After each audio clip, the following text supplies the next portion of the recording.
panukalang pag-amyenda sa K-12 program. Yan ang ating pag-uusapan kasama si House Committee on Basic Education and Culture Chairman at Pasig City Representative Roman Romulo. Congressman, together with Nina Corpus, magandang tanghali and welcome sa Bagong Pilipinas kayo. Yes, magandang tanghali po, Ma'am G at Ma'am Nina. Magandang sa lahat na nanonood, nakikinig po ng programa. Magandang tanghali po sa ating lahat. Okay, Congressman, pakipaliwanag po sa ating mga kababayan itong panukalang Education Pathways Act na aprobado na ng komite sa Kamara. Ano po ba ang layunin nito, Kong? Yes, ang layunin po ng Education Pathways Bill ay siguraduhin na may kalidad na edukasyon po tayo. Kasalukuyan po meron tayong K-12. Parang lahat po tayo ay kailangan dumaan ng tinatawag na grades 11 and 12 bago magkolehiyo. Kahit yung hindi naman lahat ng estudyante dadaan po dyan. Pero napansin po natin, 30 to 36% ng ating students sa grades 11 and 12 ay hindi naman po pumupunta sa academic track. Ang pinupuntahan nila ay yung tinatawag na tech-voc track. Pero pag enroll po nila sa tech-voc track, sa totoo lang po, no, marinig naman po natin ngayon, marami ang nagsasabi na hindi sapat yung nakukuha nilang training dun sa skill na gusto nila. Kasi syempre bilang DepEd, bilang ahensya ng gobyerno para sa academics, ay yung core subjects andun pa rin. Talagang doon nakatuon yung pansin nila doon sa academic courses. Nawawala ng oras para doon sa mga skills training. At yan naman po yung sinabi rin ng ating industriya, di ba? Ang sabi ng industriya sa atin, hindi pa job ready yung mga graduates natin ng TechVoc para sa pagtapos ng grade 12. Ang layunin po nito ay ihiwalay po yung TechVoc track. Ang TechVoc track po, dapat yun po ay industry-driven. Dapat po ang sinasabi natin, job ready, pero kung industry po ang driver niyan, ready job, ibig sabihin po, dapat mas maraming oras ang ginugugol po natin sa pag-training ng skills. At pangalawa, ay siguraduhin po natin na yung mga NC na hindi po nila nakukuha ng libre, ay siguradong libre na po nila makuha pag nahiwalay po natin. So basically po, mangyayari, grade 10, mag-graduation na po tayo. Pagka-graduation mo ng grade 10, pipili ka ngayon kung anong gusto mo. Yung iba po, pwede mo nang maging entrepreneur, magtrabaho.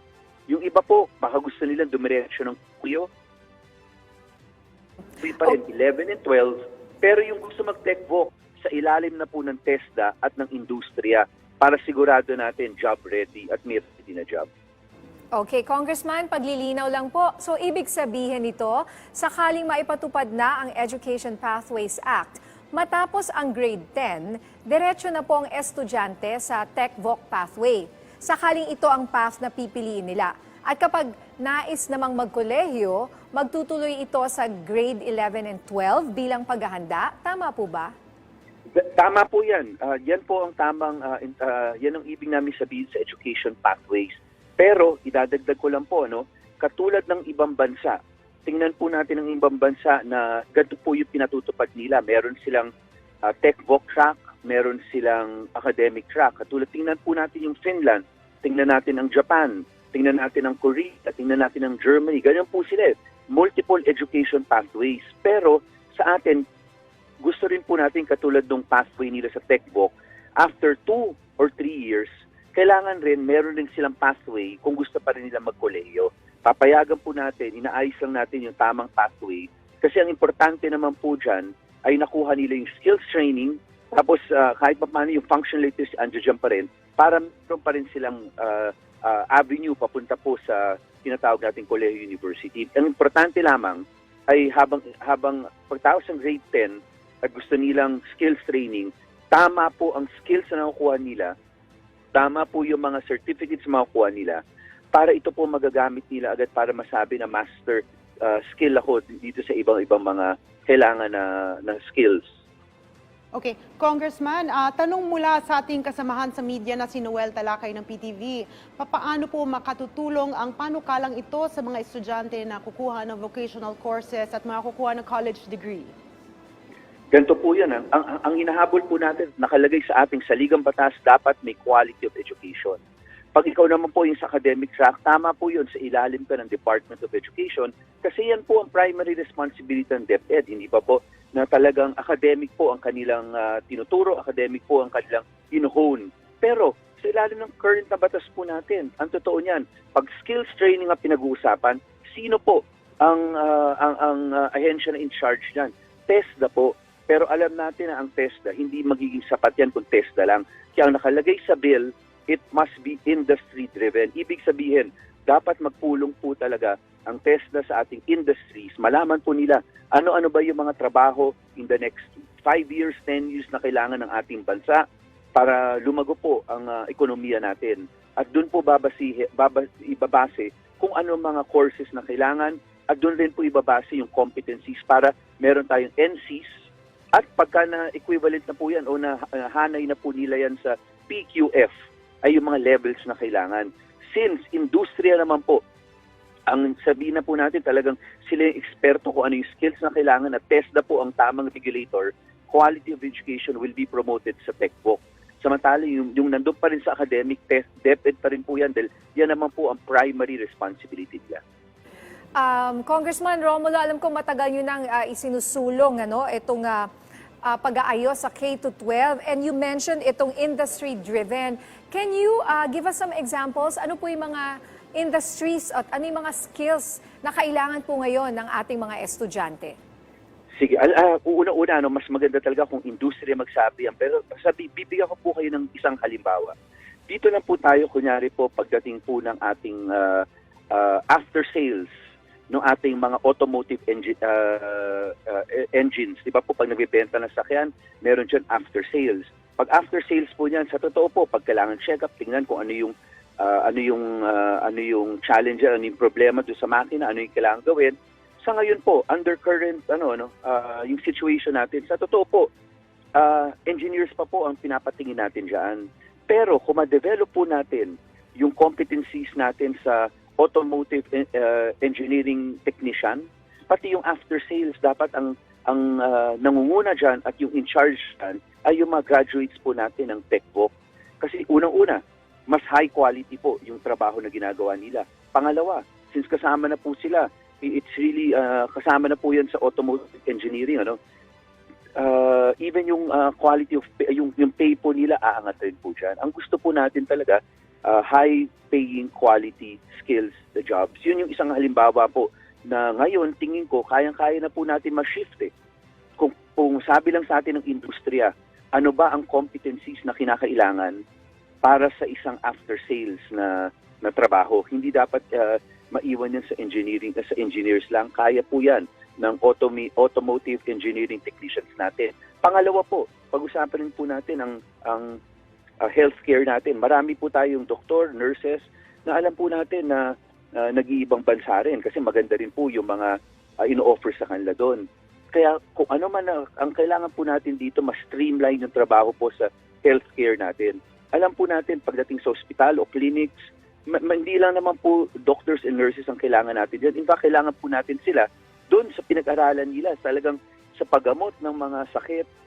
Pero pagdating sa pag-operate ng mga equipment po dyan, pag-assist po sa mga doktor, sa mga nurses, lalong-lalo na pag-surgery, tingin ko po pagka nalaman na maabisuhan tayo ng tama ng healthcare facility providers natin, ano yung competencies na kailangan nila, tingin ko mabubuksan rin po natin para sa mga TechVoc graduates po natin yan. Mm-hmm. Sir, meron pong tanong dito mula kay Red Mendoza ng Manila Times. Makaka-apekto po ba ang new K-10 proposal sa paglalatag ng matatag basic curriculum? Hindi po. In fact, ang matatag curriculum, ang pinaka-importanting factor po dito sa gusto po natin mangyari na pag-aayos natin ng K-12. Bakit po? Unang-una, pre-pandemic pa lang, nakita natin hindi magandang resulta natin sa PISA, CLM, TIMSS examination. During the COVID, sinabi na po sa atin ng isang pag-aaral na more or less meron tayong 90% learning loss. Ibig sabihin po, yung sabi po nila, yung 10-year-old learners natin, kahit marunong magbasa, hindi po naintindihan yung binabasa niya. Pangatlo po, kahit magtanong po tayo doon sa ating mga TechVoc private providers, ang sinasabi nga po nila, kaya po nila na makapag-train ng maayos para makakuha ng high-paying technical jobs yung TechVoc graduates natin, provided na functional literacy. Ibig sabihin, reading comprehension at basic mathematics ay masigurado natin na malakas yun sa ating learners. Ang matatag curriculum po, binawasan niya ang competencies, binawasan niya ang subjects. Bakit po? Ang sabi nga niya, focus on functional literacy. Pagbabasa at pag-inti, yung binabasa, at syempre po yung basic mathematics. So lahat po yan talagang consistent and complementary to one another. Okay, Congressman Romulo, follow-up question ni Red Mendoza. Nag-consult po ba ang EDCOM 2 sa proposal na ito at ano po ang kanilang naging tugon sa proposal?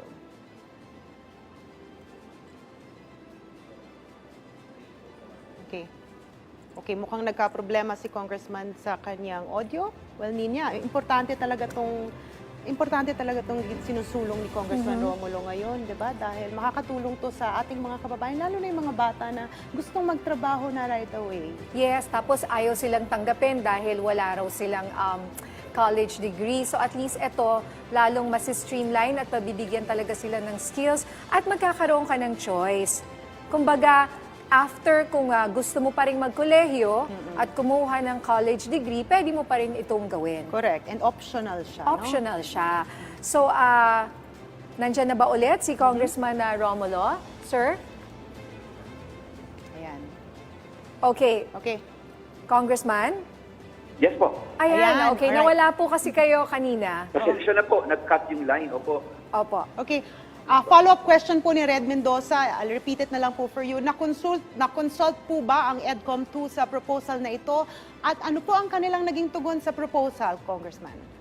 Well, ang EDCOM 2 po ay isang komisyon na binuo po ng Kongreso para tingnan ang kabuuan po ng education system natin, tingnan po ang mga detalye at mag-recommend po ng kanyang mga suggestions kung ano yung dapat na reforms. Pero hindi ibig sabihin po nun na titigil ang Kongreso, lalong-lalo na kung meron mga reforms na kinakailangan na gawin agad-agad.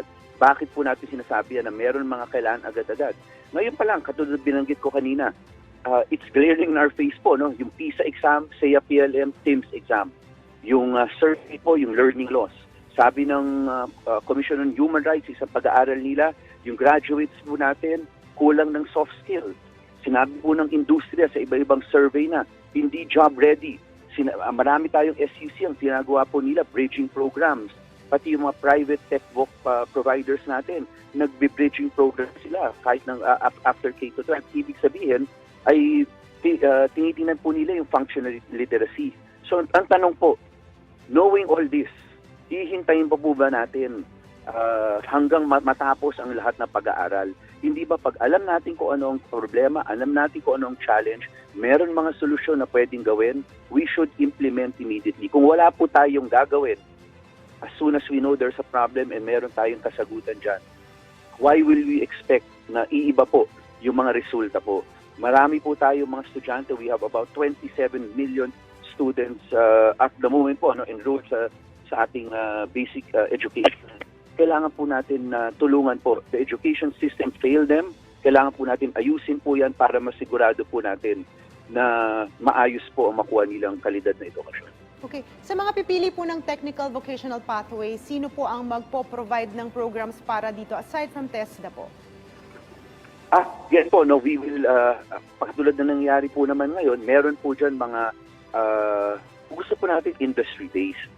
May industry boards po na form po ang TESDA with industries. Doon po makikita po natin kung saan sila pwedeng mag-apprentice. Private companies na po yan. O kung may government po nakasama doon sa industry boards, pwede rin po. Ang importante, ang malaga, sa skills training, importante po talaga yung apprenticeship. Yung estudyante o yung learner mismo nandoon sa operations para nakikita po niya kung ano yung dapat gawin, nakakapag-innovate po siya doon. Kaya kasama po talaga ang private sector dyan. Hindi lang po yan magiging TESDA. In fact, yung maiiwan sa TESDA, para sa aking tingin, ay yun po yung mga classroom setting siguro o may facilities sila. Pero more or less, para masigurado, kasi importante rin po ang tinatawag na functional literacy kahit sa pagdating sa usapin ng TECBOC. Okay. Congressman, paano naman po matutugunan ng panukalang ito ang employment opportunities ng mga senior high school? Yes. Kung nyari po papasok nga kayo sa TECBOC track at sa ilalim ng bill, doon po tayo sa ang regulator na po natin will be TESDA, but it is industry-based. Yun ang kaya importante po yung industry-driven.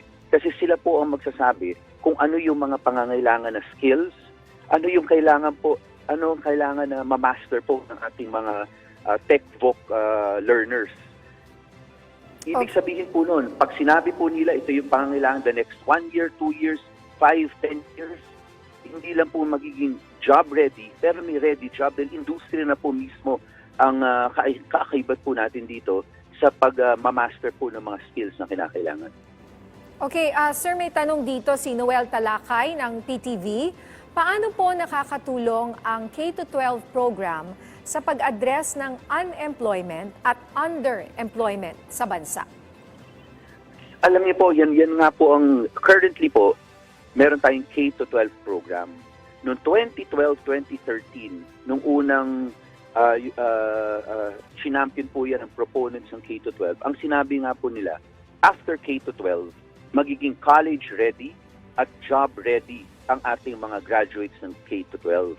Pero nakita po natin ngayon based on survey sa ating mga industriya, base po dun sa mga bridging programs na ginagawa ng mga SUCs natin, hindi po nagkatotoo na naging college ready at job ready. That is why ito po yung gusto natin ma-introduce na sistema para mabigyan po natin ng diin ang kalidad ng edukasyon.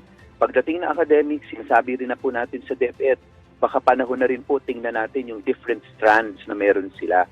Baka panahon na po na ang focus po ng ating DepEd sa grades 11 to 12 ay yung simpleng functional literacy. Pero syempre po, at a higher level na po yan, siguraduhin po natin na bago tayo mag-graduate ng grade 12 student, marunong magbasa, naiintindihan yung binabasa, may basic mathematics, may basic science siya, at yung ibang subjects sa 11 and 12, ang dapat natin gawin dyan, electives para make choice po yung estudyante.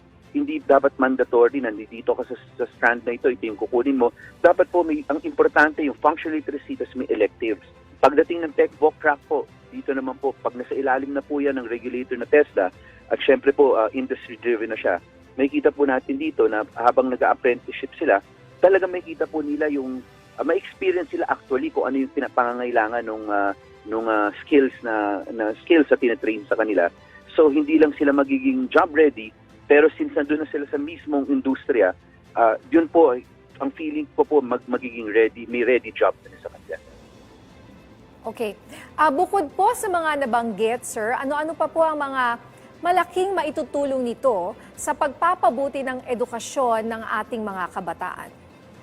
Well, yung pinaka-importante kasi po talaga ay pagbibigay natin ng DN dun sa tinatawag na functional literacy. Ibig sabihin po, reading. Marunong magbasa, naiintindihan yung binabasa at yung age appropriate naman po na level. So katulad ng binabanggit po ng pag-aaral po na 90% in learning loss, yan po yung gusto po nating ma-address. Yung nangyayari po sa atin sa mga international assessment examinations, yan po yung gusto natin ma-address. Gusto natin yung basics ay masigurado natin ay nandoon po sa ating mga mag-aaral. Yung sinasabi po ng tech-voc, ng mga industriya, na kailangan po ng additional years pa, nagbe-bridging sila, yun po yung gusto natin ma-address. Yung basics po ay masigurado natin na solid yung foundation ng ating learners. Alam natin naman lahat no, ang Filipino, lalo na Filipino learner, yung ating kabataan, matatalino naman po talaga. Pero let us give them that space. Bigay lang natin po yung foundational skills sa kanila. Let us give them that space kung saan po nila, ano yung hilig po nila. Whether academics yan, tech-voc yan, music, arts, or whatever. Pero basically naman po para sa lahat ng education pathways, ang pinaka-mahalaga, essential po talaga ay yung reading at yung mathematics. Okay, mensahe na lang po sa ating mga kababayan na nakatutok sa ating programa ngayon, Congressman Romulo. Well, una-una maraming salamat sa pagkakataon makausap po kayong lahat at syempre po sa lahat na nakikinig, lalong-lalo na sa pamilyang Pilipino na meron pang kamag-anak na nag-aaral lalo sa basic education natin. Sa totoo po, talagang hindi po madali yung mga reforms na gusto natin. Alam ko maraming katanungan. Wala rin pong tao ang may monopolya o grupo na may monopolya ng tamang idea. Kaya tama po ito na nagkakausap tayo. Kami naman po sa Committee on Basic Education sa Kamara ay willing po kami.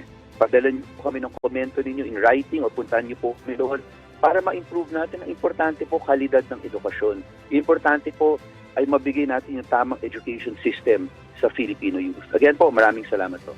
Maraming salamat po sa inyong oras. House Committee on Basic Education and Culture Chairman at Pasig City Representative Roman Romulo. Maraming salamat po.